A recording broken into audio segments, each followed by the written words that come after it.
مشرق کے Bill Gates. Bill Gates سے کسی نے سوال کیا، کیا تم سے زیادہ امیر شخص بھی کوئی دنیا میں ہے؟ اس نے جواباً کہا، ہاں۔ انٹرویو لینے والے کی حیرانگی پر اس نے اپنی اصل کہانی بتائی۔ کہنے لگا کہ وہ ایک دفعہ ایک اخبار والے سے اخبار لینا چاہتا تھا، لیکن اس کے والیٹ میں کچھ نہ تھا۔ اخبار والے نے اسے مفت میں اخبار دے دیا۔ دوسری دفعہ اتفاقاً اس کے پاس چینج نہ تھا۔ اس بار بھی اخبار والے نے ایک بار پھر اسے مفت میں اخبار دے دیا۔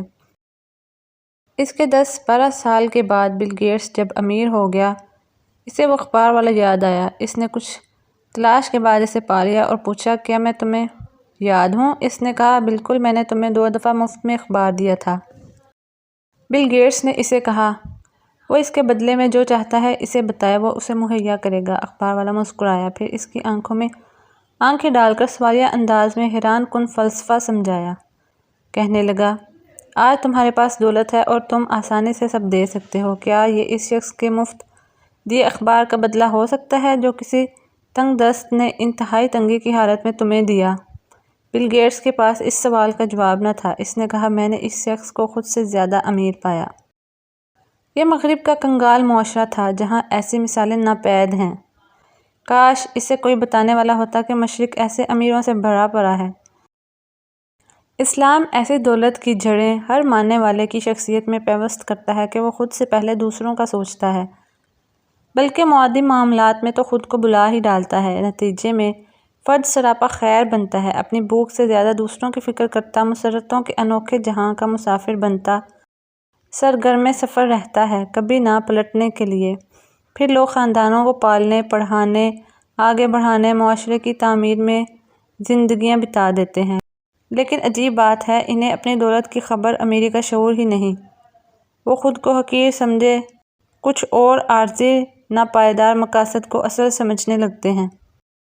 انٹر سے فراغت کے بعد ہوم اکنامکس اور پینٹنگ، کڑھائی، سلائی وغیرہ سیکھنے سکھانے کا سلسلہ چلا کہ امی کا کہنا تھا، پڑھائی کے ساتھ یہ سب ضروری ہے۔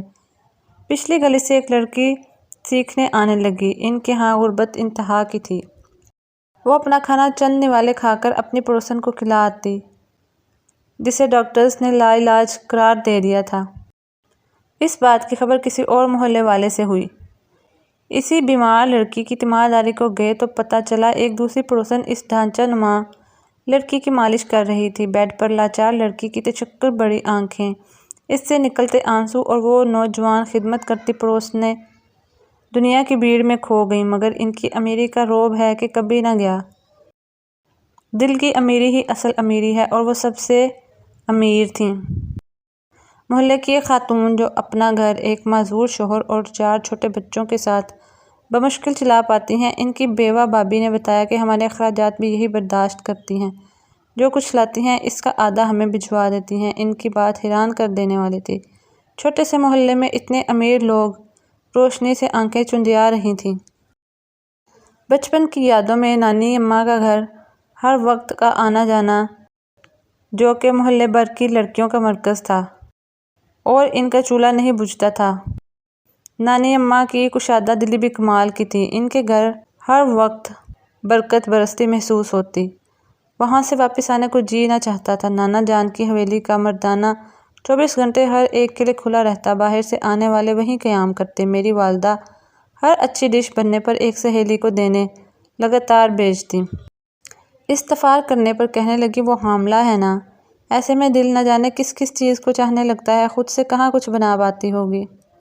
عام گھروں میں اب بھی ایک اچھی روایت ہے، پائے، ساگ، کھیر، شیر خورما سالوں میں بنتا ہے، مگر کم نہیں بنتا۔ آس پڑوس بہنوں بیٹیوں کے ہاں خاص طور پر بھیجا جاتا ہے۔ آبائی گاؤں جائیں تو خاص سوغاتیں ساتھ دی جاتی ہیں کہ واپسی پر آس پڑوس کو دی جائیں۔ بہت کچھ بدلنے لگا ہے، مگر بہت کچھ اب بھی باقی ہے۔ عید پر سبھی کی تیاری اور حالات پر نظر رکھی جاتی ہے اور چپکے سے بندوبست ہو جاتا ہے۔ مادیت کے اس دور میں بھی مہمانوں کے سامنے ہر اچھی چیز بخوشی حاضر کر دی جاتی ہے۔ لوگ خود کھانے سے زیادہ کھلا کر خوش ہوتے ہیں۔ کسی کے ہاں مہمان جاؤ تو میزبان کھانے پر ہی اصرار کرتا رہتا ہے۔ یونیورسٹی کی ایک سہیلی کے گھر جانا ہوا تو سوٹ اور بچوں کے گفٹ کا ایک بڑا شاپر ہاتھ میں پکڑا دیا۔ پوچھا، یہ کیا؟ کہنے لگیں، ہمارے گھر رواج ہے، کسی بیٹی کو خالی ہاتھ نہیں بھیجا جاتا۔ اس کے ساتھ ہی کھانا بھی پیک کر دیا کہ اب گھر جا کے بچوں کے لیے کیسے بناؤ گی۔ دوران تدریس اسٹاف نے طے کیا ہر ویکینڈ پر کسی ایک ساتھی کے گھر اکٹھے ہونا ہے۔ تھا تو دشوار کام، مگر ایسا ہی کیا۔ میزبان معلمہ جیسے ہواؤں میں اڑتی رہی ہوں، اور سب کے گھر والے، بہنیں، بھابھیاں ان دنوں خلوص کا ایک جدا رنگ دیکھا۔ کسی نے انگوٹھیوں کا پیکٹ لے رکھا تھا اور کسی نے چوڑیاں۔ دینے کے پیچھے جذبہ خلوص بلا کا تھا، جس کا اظہار یہ اشیاء نہیں کر پاتی تھیں۔ بچپن کی کئی یادوں میں ایک یاد گلی کی اس بوڑھی اماں کی بھی ہے، جو رنگ برنگی ٹافیاں بیچا کرتی۔ کوئی بچہ پیسے نہ دے پاتا، چپکے سے مٹھی بھر اسے پکڑا دیتی۔ بچی تھی، پوچھ لیا، اماں سارا منافع تو مفت میں دے دیتی ہو، بچتا کیا ہے؟ بڑا انوکھا جواب دیے، اللہ دا حساب وکھرا ہے۔ انمول سبق اس اماں نے پڑھایا، ہر ایک کی نہیں، اپنے ہاں کے دل کے امیروں کی بات ہے۔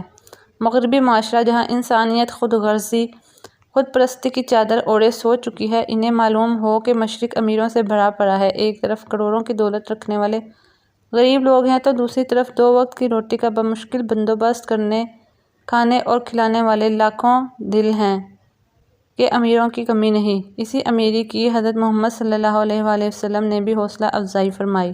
جب مال کے ڈھیر پر مٹھی بھر چند کھجوریں بکھیر کر پیغام دیا، یہ چند کھجوریں ڈھیروں پر بھاری ہیں، کہ اس میں حوصلے کی بات ہے کہ امیری کا انتظار کرنے والے انتظار کرتے رہ جاتے ہیں، اور مٹھی بھر کھجوروں والے وہی دے کر امر ہو جاتے ہیں۔